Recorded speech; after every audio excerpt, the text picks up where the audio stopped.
Hello, shalom, shalom, shalom famille. Que Dieu nous bénisse. Et je prie que la paix, la faveur de l'Éternel soit sur la vie de chacun. Au nom de Jésus.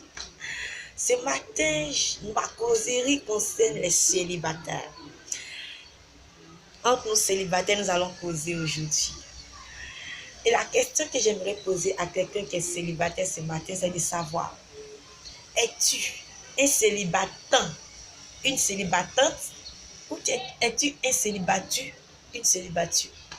Bien aimé, si je dois définir, le célibataire, c'est celui qui, pendant sa période de célibat, est triste, se mouffe, qui jure que par l'homme, par la femme avec laquelle, bien lequel il doit se marier, qui, pendant ce temps de célibat, ne cherche pas à être épanoui seul.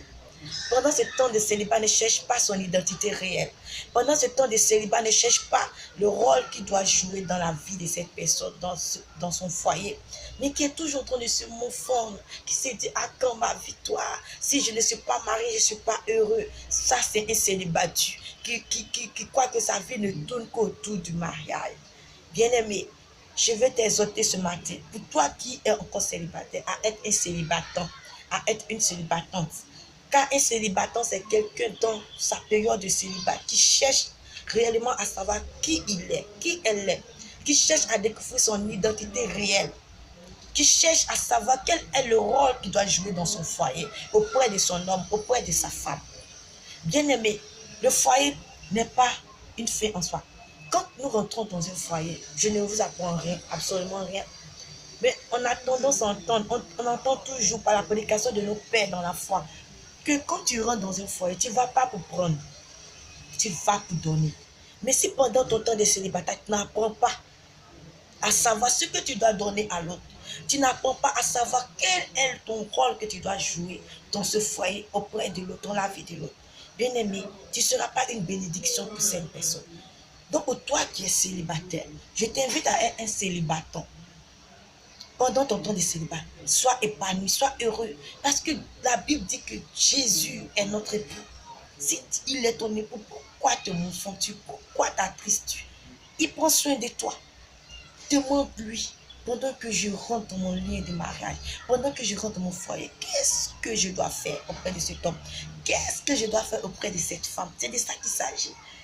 Parce qu'en réalité, bien aimé, quand nous rentrons dans la vie de quelqu'un, nous devons vraiment aider la personne qui est au point A à aller à un point B. Mais nous ne partons pas pour que cette personne qui était à un point B descende à un point bas. Donc, en réalité, tu vas pour ajouter. La Bible déclare qu'il y a plus de joie à donner qu'à recevoir.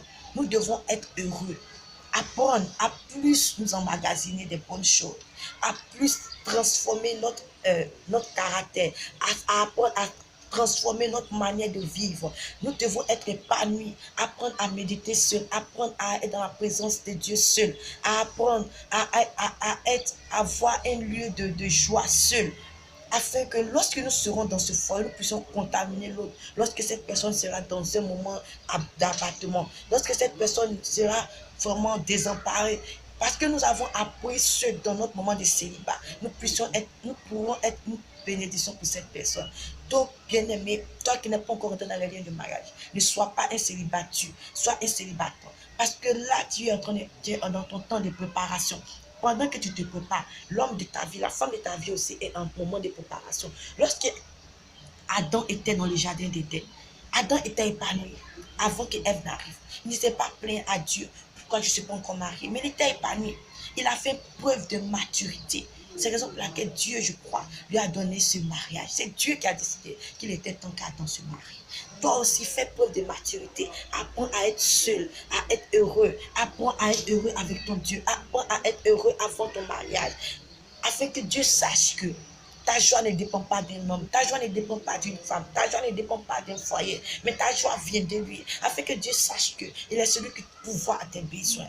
Bien-aimés, pour tous ceux qui ne sont pas encore dans le lien du mariage, qui sont encore célibataires, quitte te morfonder, arrête de te morfondre et sache que c'est un moment de bénédiction. Sois béni, sois un célibataire, ne sois pas un célibataire, ne te laisse plus abattre, mais sois heureux au nom de Jésus. Shalom, que Dieu nous bénisse pour tous les célibataires au nom de Jésus. Amen.